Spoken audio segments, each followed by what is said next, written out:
Parte 18. Abraão, o anfitrião. Abraão continuava vivendo próximo aos carvalhais de Manre, em Hebrom, quando mais uma vez o Senhor aparece a ele, na hora mais quente do dia, enquanto estava à entrada de sua tenda. Abraão levanta os olhos e vê 3 homens de pé diante dele, e ao vê-los corre ao encontro deles, prostrando-se em terra. Trata-se aqui de uma teofania, uma aparição do Senhor. Há autores que dizem que os 3 homens mensageiros são uma manifestação da própria Trindade, como defenderam alguns pais da Igreja, por exemplo, Lutero e Braumer. Contudo, como podemos depreender de Gênesis 18, versículo 13, 14, 17, 22 e 19, versículo 1, um dos 3 homens é o próprio Senhor Javé e os outros 2 são anjos do Senhor. Bruce Talk, nessa mesma linha de pensamento, diz: este é realmente o Senhor e 2 anjos. A identificação posterior dos homens confirma sua manifesta diferença. Aquele que foi ordenado a andar na presença de Deus é agora visitado por Deus. Abraão reconhece que esses 3 homens não são homens comuns, por isso se prostra e logo se apressa em recebê-los, oferecendo-lhes uma fidalga hospitalidade beduína.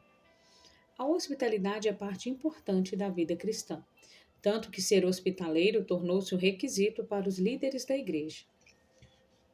É muito provável que o autor aos Hebreus estivesse se referindo a essa passagem quando escreveu: não negligencieis a hospitalidade, pois alguns, praticando-a sem o saber, acolheram anjos. O Senhor Jesus também retrata essa possibilidade assim: porque tive fome e me destes de comer, tive sede e me destes de beber, era forasteiro e me hospedastes. Os gestos de Abraão retratam sua alegria em receber o Senhor em sua casa e imediatamente ele toma algumas atitudes. Em primeiro lugar, convida-os a ficar com ele. Esse foi o mesmo pedido que os 2 discípulos de Emaús fizeram ao Cristo ressurreto. Muitos hospedaram anjos sem saber, mas Abraão hospeda-os tendo consciência de quem eram. Em segundo lugar, água para lavar os pés, que era um gesto de cortesia oferecido aos hóspedes. No cenáculo, os discípulos de Jesus não se dispuseram a lavar os pés um dos outros. O Jesus fez da bacia e da toalha símbolos de serviços humilde em seu reino. Em terceiro lugar, repouso restaurador. O hospedeiro gentil sempre providencia meios para que seus hóspedes tenham descanso restaurador. Em quarto lugar, refeição abundante. A refeição beduína é muito farta, e Abraão se apressa para oferecer a seus hóspedes a melhor e mais farta refeição. Como ele serviu aos seus hóspedes? Serviu imediatamente. Abraão não ignorou aqueles 3 homens, nem pediu que eles esperassem. Em vez disso, ele diligenciou para que os cuidados aos seus hóspedes forem providenciados imediatamente após sua chegada. Abraão era um homem de fé, e a fé não protela para servir ao Senhor. Serviu pessoalmente. Ele tinha muitos servos em sua casa, e mesmo sendo um ancião de 99 anos, em vez de delegar essa honrada missão aos seus subordinados, fez questão de servir seus hóspedes pessoalmente, pois sabia que estava diante do Senhor e de seus anjos. Serviu rapidamente. Abraão tem pressa em servir. Ele coloca a casa inteira para correr com a sua agitação. Ele vê, corre, prostra-se, fala e serve, pois quer oferecer o seu melhor e da forma mais rápida. Abraão foi ao encontro de seus visitantes, apressou-se para a tenda de Sara e pediu que ela fizesse pão. Correu ao gado, escolheu o novilho e deu ao criado, que se apressou em prepará-lo. Abraão só parou depois que havia servido seus visitantes. Serviu generosamente. Abraão, na verdade, preparou um banquete e a provisão era muito mais farta do que a demanda exigia. Em sua farta refeição beduína tinha pão, carne do novilho mais tenro, coalhada e leite. O Henry Wisber destaca que Abraão deu o melhor daquilo que tinha. Sara preparou o pão da flor de farinha e o novilho era tenro e bom. Em outras palavras, ele não ofereceu o resto, como fizeram mais tarde os sacerdotes do templo de Malaquias. Serviu cooperativamente. Abraão mobilizou toda a sua casa para preparar a refeição para seus hóspedes. Sara assou os pães e Abraão pessoalmente correu ao gado para escolher o novilho tenro e bom. O criado se apressou para preparar a carne e, sem dúvida, outros servos levaram o coalhado e o leite. Concordo com Arre Wisber quando diz que servos dedicados ao Senhor incentivam e inspiram outros a servir a Deus. Serviu humildemente. Ele prostou-se em terra diante de seus visitantes e chamou a si mesmo de servo. Disse: Traga-se um pouco de água. Quanto ao banquete, disse tratar-se apenas de um bocado de pão. Abraão, pessoal e humildemente, colocou toda essa provisão diante dos seus hóspedes e permaneceu de pé, junto a eles, enquanto comiam. Concordo com Braumer quando diz que Abraão deseja diminuir ao máximo a impressão de que sua hospitalidade lhe traria incômodos. Abraão, o marido. A visita do Senhor e de seus anjos a Abraão tinha uma dupla finalidade: exercer graça na família de Abraão e juízo às cidades ímpias de Sodoma e Gomorra. Depois que terminaram a refeição, o Senhor revela a Abraão o propósito de sua visita. Tinham vindo para renovar mais uma vez a promessa de que Sara teria um filho. Destacaremos aqui alguns pontos importantes. Em primeiro lugar, uma pergunta. Então lhe perguntaram: Sara, tua mulher, onde está? Ele respondeu: Está aí na tenda. A pergunta é retórica, pois eles não só sabiam o nome de Sara, como também sabiam onde ela estava, o que estava no coração dela e o que estavam fazendo por ela. A razão da pergunta é porque, de acordo com o costume, as mulheres do acampamento não se mostravam enquanto as visitas estivessem presentes. Em segundo lugar, uma promessa. Disse um deles: Certamente voltarei a ti, daqui a 1 ano, e Sara, tua mulher, dará à luz um filho. Sara o estava escutando à porta da tenda atrás dele. Na promessa não há dúvida, uma vez que o tempo é definido, a pessoa contemplada é nomeada e o milagre é especificado. Walter que diz: o Senhor pode prometer fielmente vida da esterilidade e decadência. Em terceiro lugar, uma realidade. Abraão e Sara já eram velhos, avançados em idade, e a Sara já lhe tinha cessado o costume das mulheres. O corpo de Sara já estava morto para a maternidade, e o corpo de Abraão também já estava amortecido. Como que por meio de uma ressurreição, Deus traz ao mundo Isaque, o filho da promessa. Em quarto lugar, uma reação. Riu-se, pois, Sara no seu íntimo, dizendo consigo mesmo: Depois de velha, e velho também, meu senhor, terei ainda prazer? Ambos, Abraão e Sara, inicialmente riem incredulamente das promessas de Deus. O riso de Sara se deu à completa impossibilidade de ser mãe, uma vez que isso não poderia ocorrer mais por meios naturais. A palavra hebraica balahá, velha, é usada para roupas ou para ossos envelhecidos, sendo essa a única passagem em que é aplicada a uma mulher. Em quinto lugar, uma interpelação. Disse o Senhor a Abraão: Por que se riu Sara dizendo: Será verdade que darei ainda à luz sendo velha? Agora é expressamente o Senhor Javé que interpela Abraão sobre o riso incrédulo de Sara, sua mulher. Em sexto lugar, uma declaração. Acaso para o Senhor a coisa é demasiadamente difícil? Daqui a 1 ano, neste mesmo tempo, voltarei a ti, e Sara terá um filho. Em face da incredulidade de Sara, o Senhor faz uma das mais fascinantes declarações acerca da onipotência divina. Para ele não há coisa demasiadamente difícil, isto é, não há impossíveis. E a prova disso é que o ventre estéril e morto de Sara para a maternidade vai conceber e dar à luz o filho da promessa. O mesmo Deus que leu seus pensamentos abriu a sua madre. Derek Kidner diz que esse grande pronunciamento do Senhor mais tarde veio a ser o ponto de partida de um penetrante colóquio sobre a onipotência e foi retomado em Zacarias, capítulo 8, versículo 6. Se alguém ainda precisa de provas de que o Senhor é onipotente, veja o que disseram Jó, Jeremias e o anjo Gabriel e o apóstolo Paulo. Em sétimo lugar, um confronto. Então Sara, receosa, o negou, dizendo: Não me ri. Ele, porém, disse: Não é assim. é certo que riste. O medo concebeu a mentira foi desmascarada pela onisciência divina. Concordo com Walter quando escreve: a Bíblia não disfarça os pecados de seus heróis e heroínas da fé. Abraão, o profeta. O Senhor e seus anjos, chamados aqui de aqueles homens, deixam a casa de Abraão para sua segunda missão, o juízo sobre a cidade de Sodoma. Abraão, o anfitrião, presta um último serviço. Ele os acompanha no caminho que escolheram em direção a Sodoma. É nessa conjuntura que o Senhor disse: ocultarei a Abraão o que estou para fazer, visto que Abraão certamente virá a ser um grande e poderosa nação, e nele serão benditas todas as nações da terra? Abraão é mais do que um detentor de uma grande promessa e o pai de uma grande nação. É também um profeta de Deus. Por isso, o profeta Amós declara: certamente o Senhor Deus não fará coisa alguma sem primeiro revelar o seu segredo aos seus servos, os profetas. Amós, capítulo 3, versículo 7. O Senhor revela a Abraão o agravamento do pecado de Sodoma e o juízo que está para derramar sobre aquela cidade ímpia. Abraão, o educador das futuras gerações. Abraão é portador da promessa, fonte de bênção, confidente de Deus e mestre do povo.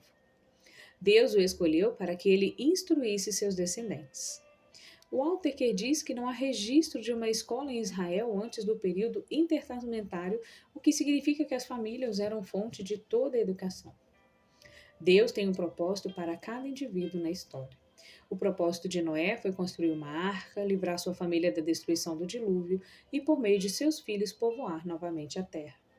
O propósito de Moisés foi libertar o povo de Israel da escravidão do Egito. O propósito de Josué foi introduzir o povo de Israel na terra prometida. O propósito de Davi foi edificar um grande reino. O propósito de Salomão foi construir o templo de Jerusalém. O propósito de João Batista foi preparar o caminho do Senhor como precursor de Cristo. O propósito de Paulo foi levar o evangelho aos confins da terra. Contudo, qual foi o grande propósito de Abraão, o pai da nação de Israel e o pai dos cristãos? Aqui está a resposta. Porque eu o escolhi para que ordene a seus filhos e a sua casa depois dele, a fim de que guardem o caminho do Senhor e pratiquem a justiça e o juízo, para que o Senhor faça vir sobre Abraão que tem falado a seu respeito.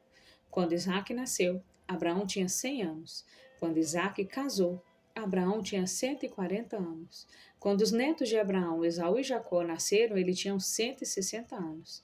Abraão morreu com 175 anos. Portanto, ele conviveu com os netos apenas 15 anos. Mas como podemos entender que ele foi escolhido por Deus para ordenar seus filhos e a sua casa depois dele, para guardarem o caminho do Senhor e praticarem a justiça e o juízo? A resposta está na carta aos Hebreus. Por isso também, aliás já amortecido, saiu uma posteridade tão numerosa como as estrelas do céu, e inumerável como a areia que está na praia do mar. Todos estes morreram na fé, sem ter óbito as promessas, vendo-as, porém, de longe, e saudando-as e confessando que eram estrangeiros e peregrinos sobre a terra. Hebreus, capítulo 11, verso 12 e 13. Abraão comprometeu-se com as futuras gerações, a fim de que elas guardassem o caminho do Senhor e praticassem a justiça e o juízo. Precisamos de pais que se comprometam com as futuras gerações e não sejam como Ezequias, que não colocou sua casa em ordem nem investiu na vida de seu filho Manassés. Abraão, o intercessor. O Abraão hospedeiro, marido, profeta e pedagogo é agora o Abraão intercessor. Ele conhece o poder da intercessão, por isso luta com Deus. Henry Morris diz que temos nesse episódio o mais notável exemplo de oração intercessora na Bíblia. Seu nome pode ser visto ao lado de grandes intercessores como Moisés, Samuel, Elias, Jeremias, Daniel, os apóstolos e o próprio Senhor Jesus. Diante do iminente juízo lavrado sobre Sodoma, ele, que já havia lutado para salvar seu sobrinho da invasão da cidade, intercede agora para que as cidades de Sodoma e Gomorra e, por conseguinte, seu sobrinho sejam poupados. O Arrel Ibis diz que Abraão sentiu um peso no coração por Ló e sua família, bem como pelos pecadores perdidos das 5 cidades da planície, e precisa compartilhar esse peso com o Senhor. Destacamos aqui 7 pontos importantes. Em primeiro lugar, o agravamento do pecado. Os pecados das duas cidades principais situadas às margens do Mar Morto, Sodoma e Gomorra, haviam se multiplicado e se agravado muito. Aquelas cidades eram extremamente perversas, pois os homens dessas cidades eram dados às práticas sexuais contrárias à natureza. Além disso, os homens não tentaram esconder seus pecados, nem se arrependeram deles. Derek Kiner diz que o clamor de Sodoma e Gomorra pode significar o brado contra ela,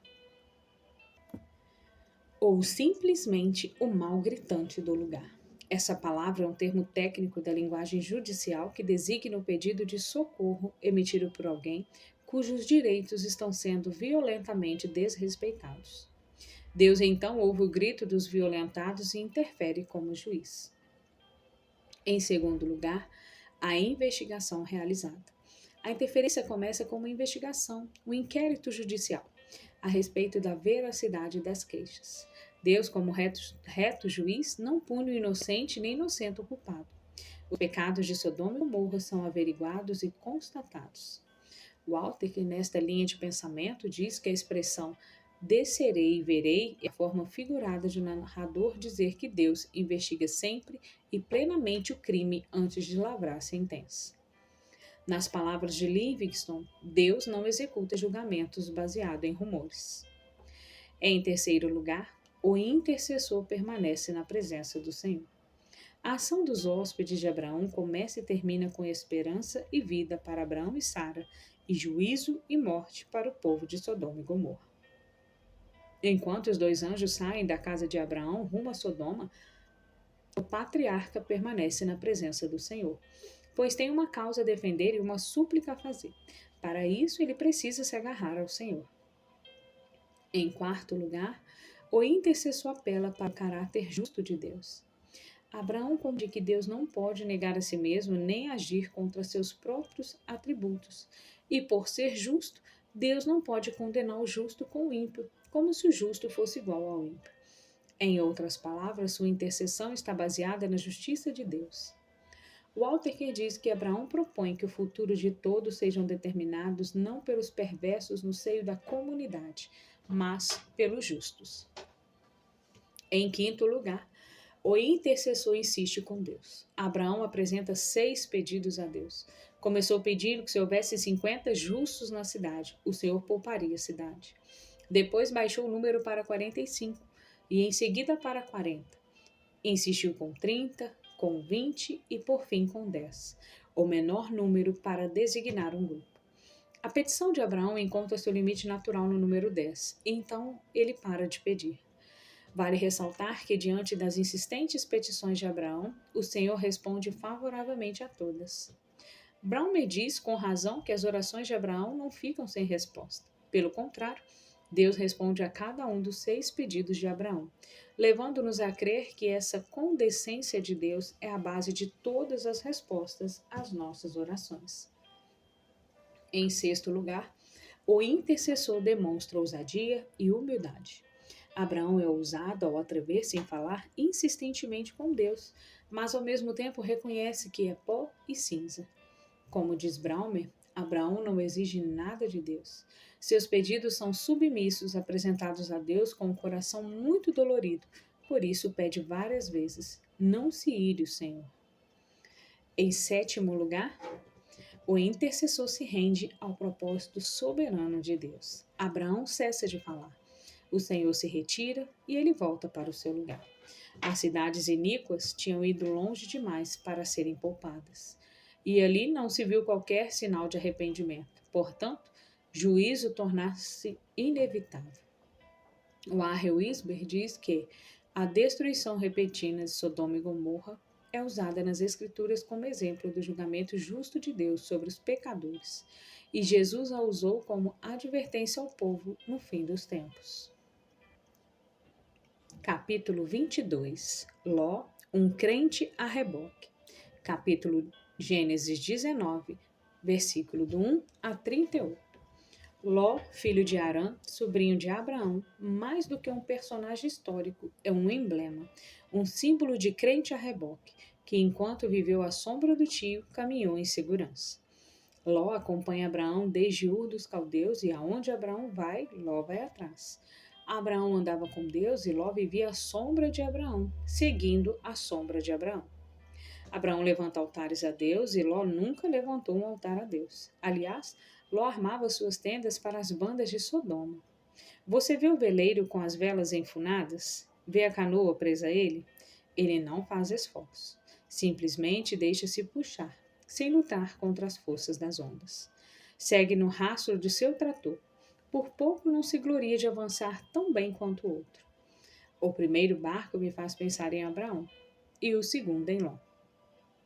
Ló é o retrato de um crente rebocado. Cortada a amarra que liga os dois botes, um prossegue em sua corrida e o outro avança ainda um pouco sob o impulso, mas depois para, entregue apenas ao sabor das ondas. Triste imagem de Ló moderno, por tanto tempo puxado e rebocado por um cônjuge fiel e por pais piedosos. Se é privado desse convívio, perde o entusiasmo, sente logo ao desânimo, abandona finalmente a corrida. Quando Ló ficou sozinho, ele foi em direção a Sodoma, onde afligiu a sua alma e mergulhou sua família num lugar tenebroso. O texto em apreço apresenta várias comparações e contrastes entre Ló e Abraão. 1. Abraão promete aos visitantes um bocado de pão, mas oferece um prodígio e um alto banquete. Ló promete um banquete aos convidados, mas só oferece pão. 2. Depois da refeição oferecida por Abraão, os visitantes perguntam sobre Sara. Depois da refeição de Ló, os visitantes perguntam se ele tem alguns parentes adicionais além daqueles na casa. 3. Sara ri quando escuta os mensageiros. Os genros de Ló pensaram que eles estavam gracejando. 4. Enquanto Abraão corria para servir seus hóspedes, os homens de Sodoma correm para abusar dos hóspedes de Ló. 5. A incredulidade de Sara foi um incidente na vida de uma mulher que exibiu sua fé e piedade chamando seu esposo de Senhor. A incredulidade da mulher de Ló faz dela uma estátua de sal.